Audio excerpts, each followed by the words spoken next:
On today's video, I'm going to show you how to properly analyze Airbnb listings so you can understand how much a property can realistically generate before making any decision.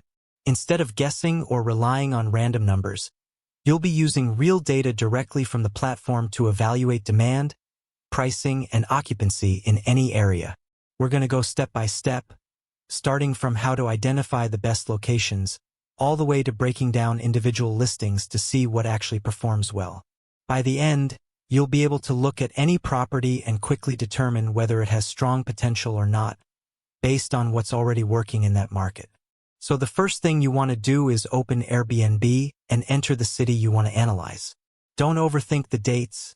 Just select a few random days so the platform can show you active listings. The goal here is not to book anything. It's to extract data.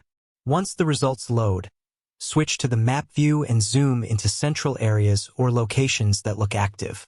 What you're looking for here is density. When you see a high concentration of listings with solid prices, that usually indicates strong demand. Areas with very few listings or very low prices are typically weaker zones, so you want to focus where activity is clearly visible. Now start opening listings that look realistic. Avoid luxury villas or unique stays and focus on standard apartments or simple homes, because those are easier to replicate and much more relevant if you're trying to build something scalable. When you open a listing, the first thing you'll notice is the nightly price. But don't stop there. A high price alone doesn't mean anything if the property isn't getting booked consistently. What matters is the balance between price and occupancy. Scroll down to the reviews section because this is where you get real insight. Look at the total number of reviews and the overall rating. A listing with a high rating and a large number of reviews is usually performing well. Reviews represent actual stays, so the more reviews a property has, the more active it is. Now go a bit deeper and look at the most recent reviews. If you see that people are leaving feedback regularly, that's a strong signal that the property is consistently booked. If reviews are old or very limited, it usually means the listing is not performing as well. Next, open the availability calendar. This is one of the most important steps. Scroll through different months and observe which dates are unavailable.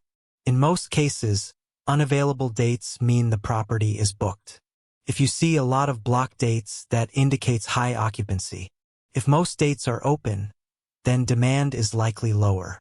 Now repeat this process with multiple listings in the same area. Open several properties and compare them. You'll start to notice patterns in pricing, occupancy, and overall performance. This is where things become clear, because you're no longer relying on one example, you're analyzing a full market. Pay close attention to the top-performing listings.